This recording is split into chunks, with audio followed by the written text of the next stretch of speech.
أهلا بيك في رانشو سانتا مارجريتا، مدينة صغيرة في أورنج كاونتي بتجمع بين الهدوء والأمان والمسطحات الخضراء. البيت اللي عايز أفرجك عليه النهاردة هو عبارة عن كوندو موجود في واحدة من أحلى الكوميونيتيز اللي موجودة هنا في السيتي.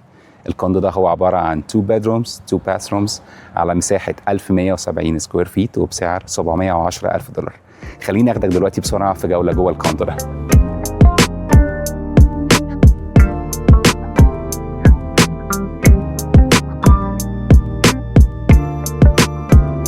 الكوميونتي هنا عبارة عن دورين، دور أولاني وتاني، والكوندو اللي هنتفرج عليه النهارده هو في الدور الأولاني.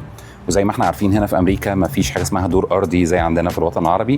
هنا أول دور ده بيبقى اسمه الدور الأولاني، فده المدخل بتاعه. وأول ما هتخش بتلاقي التقسيمة من جوه تقسيمة مريحة، يعني فكرة إن أنت قدامك الحيطة المفتوحة ديت بتخليك أول ما تخش تحس بوسع في المكان. وبعد كده هنا في دي الليفينج روم، المساحة بتاعتها معقولة جدا بالنسبة ل 2 bedrooms كوندو. وانا شخصيا بحب فكرة الاوبن كيتشن، يعني يمكن احنا ما كناش متعودين عليها قوي في الوطن العربي، بس هنا فكرة المطبخ ده بالرخامة اللي موجودة. باي ذا واي الرخامة دي معمولة من الكوارتز، فدي بتبقى كويسة شوية، شكلها بيبقى حلو. والتقسيمه بتاعتها ان هي اوبن على الدايننج روم، فدي بتبقى عمليه ان انت ممكن الصبح تبقى بتفطر عليها، لو مثلا حد موجود في المطبخ بيعمل اكل وحد تاني قاعد بره، فبيحس ان هم كونكتد مع بعض، ما بيبقوش منعزلين عن بعض. مساحات التخزين هنا مساحات معقوله، مساحتها كويسه. واحلى حاجه هنا في المطبخ ده الفيو بتاعه، يعني فكره ان انت تبقى واقف او انت تبقي واقفه في الحوض وقدامك فيو مفتوح بالمنظر ده، دي شخصيا انا بحبها جدا، بتفتح النفس كده الصبح. فهنا دي الدايننج روم، وعندنا طبعا في تكييف مركزي موجود في الكوندو كله، وفي الدفايه. والحلو هنا ان الارضيات دي ارضيات سيراميك واخده شكل خشب، فبالتالي هي very durable، مش هيبقى عندك مشكله خايف ان هي مع الوقت تجمع حشرات او ان هي تبقى مش ديورابل وتبوظ من الميه او تبوظ من الاحتكاك او حاجه. بالعكس دي هتقعد معاك فتره طويله جدا، مش تحتاج انك تغيرها. وفي الدفايه بالكلادنج الحجر ده مديها شكل حلو قوي. واعتقد مساحه الليفنج روم هنا كمان مساحه كويسه جدا، ينفع تاخد هنا الفوتيه بالكراسي، تحط التلفزيون مثلا هنا لو انت بتحب تتفرج على التلفزيون. وفي الباتيو اللي ورا ده جميل قوي، هنرجع له كمان شويه. بس خليني كده اروح معاك بسرعه للماستر بيدروم، لان انا عجباني جدا. دي الماستر بيدروم، فيها هنا مساحتين تخزين، دي اول مساحه، وبعد كده دي المساحه الثانيه. وبصراحه يعني هما الاثنين مش قد بعض قوي، في واحده اصغر من الثانيه، بس اكيد احنا عارفين طبعا مين اللي بياخد مساحه التخزين الصغيره ومين اللي بياخد الكبيره. مش محتاجين نتكلم فيها. وبعد كده هنا في مساحة كده تانية ممكن تحط عليها اكسسوارز، في ناس بتستخدمها تحط عليها جزم مثلا، وات ايفر انت عايز تخزن ايه.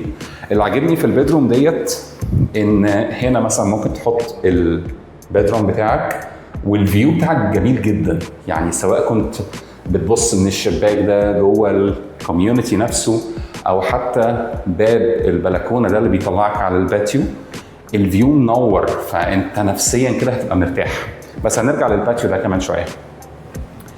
هنا ده الماستر باثروم. هاي. وانا بحب قوي فكره الهيزن هيرز او الدبل فانيتي سينك. وده الشاور هنا معمول بكرسي جوه. هنا ده التويلت سيت. والحلو ان كل الفانيتي ديت او كل المنطقه بتاعت الحوض كلها ريمودلد، فالرخامه جديده، الدواليب كلها جديده معموله سوفت كلوز، السباكه اللي موجوده من تحت وكل حاجه فيها حلوه قوي. دي الماستر بيدروم. خلينا بعد كده نروح للاوضه الثانيه. بس قبل ما نخش الاوضه هنا عايز اوريك ده اللوندري روم، الكومباكت لوندري، هنا الغساله والدراير. دي الاوضه الثانيه، ممكن تستخدمها كسكند بيدروم لو انت عندك اولاد، او ممكن تستخدمها كمكتب وات ايفر انت عايز تستخدمها في ايه. مساحتها كويسه والفيو بتاعها كمان تحفه. فكره ان انت عندك بلكونه برضو يعني فيها برايفسي، مش بلكونه مفتوحه خالص على الشارع، وفي نفس الوقت مدخله لك نور وهواء من الشارع. فده مثلا الفيو من بره، اوريكم لك كده بسرعه.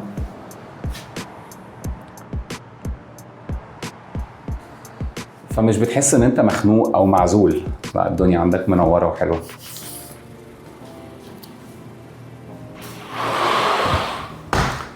كده هنا دي بقيه اوضه النوم، دي مساحه تخزين ثانيه بتاعت الاوضه، كلوزت نفس الفكره، الكلوزت الصغير ده. بعد كده ده باب الحمام، ده حمام دبل دور، يعني ممكن تخش له من هنا من جوه اوضه النوم ديت، او ممكن تخش له من الصاله من بره. يعني وانت داخل من الشقه من هنا في ده الحمام التاني اللي ممكن تستخدمه كحمام للضيوف.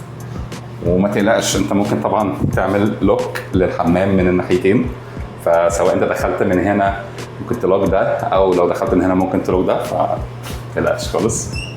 هنا ده الحمام.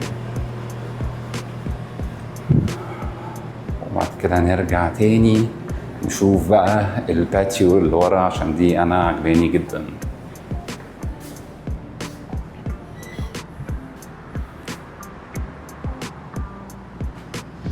جمال الوسع، قاعد هنا سلطان زمانك مع كوبايه القهوه، او وانت بالليل كده او بعد الظهر وقت الغروب قاعد مع نفسك بتحاسب نفسك على اليوم الطويل بتاعك، لو انت من الناس اللي بيحاسبوا نفسهم. لو مش بتحاسب نفسك اوكي، اقعد استمتع كده بميوزك، او اقعد اشرب حاجه كده سخنه او ساقعه جميله. وده برضو الفيو بتاعها.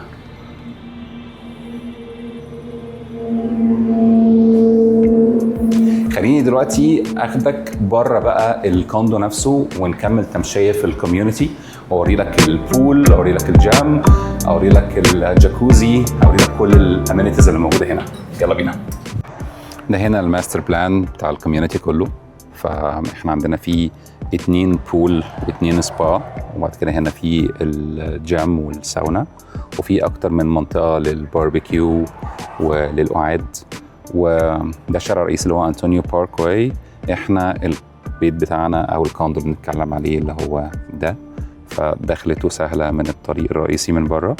وبعد كده كل الكوميونتي ده من تحت بيطل على جولف كورس، فبالتالي انت قريب جدا من كل الخدمات ومن كل المسطحات الخضراء وكل الاكتيفيتيز اللي انت عايز تعملها. عايز تفضل جوه وتستمتع بالبول والجام، عايز تطلع بره، في شوبينج سنترز حوالينا هنا زي ما هنتفرج كمان شويه. فالمكان مش زحمه، والمسطحات الخضراء اللي فيه كتيره، وفي كل الخدمات اللي انت ممكن تحتاجها. ده هنا الجيم.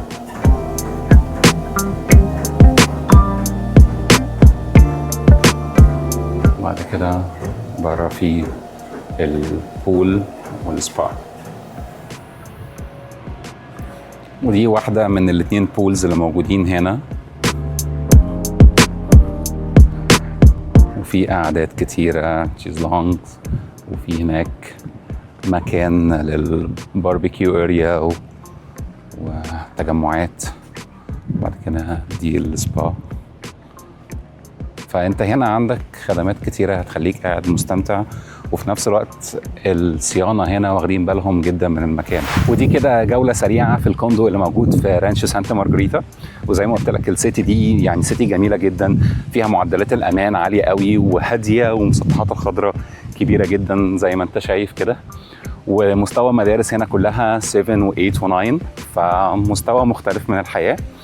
ولو عندك اي استفسار عن الكوندو ده او عن اي حاجه ليها علاقه بالريل استيت، هتلاقي بيانات التواصل معايا تحت في الفيديو. كلمني لو انت عايز تبيع او تشتري او تستثمر في اي حته في ساذرن كاليفورنيا.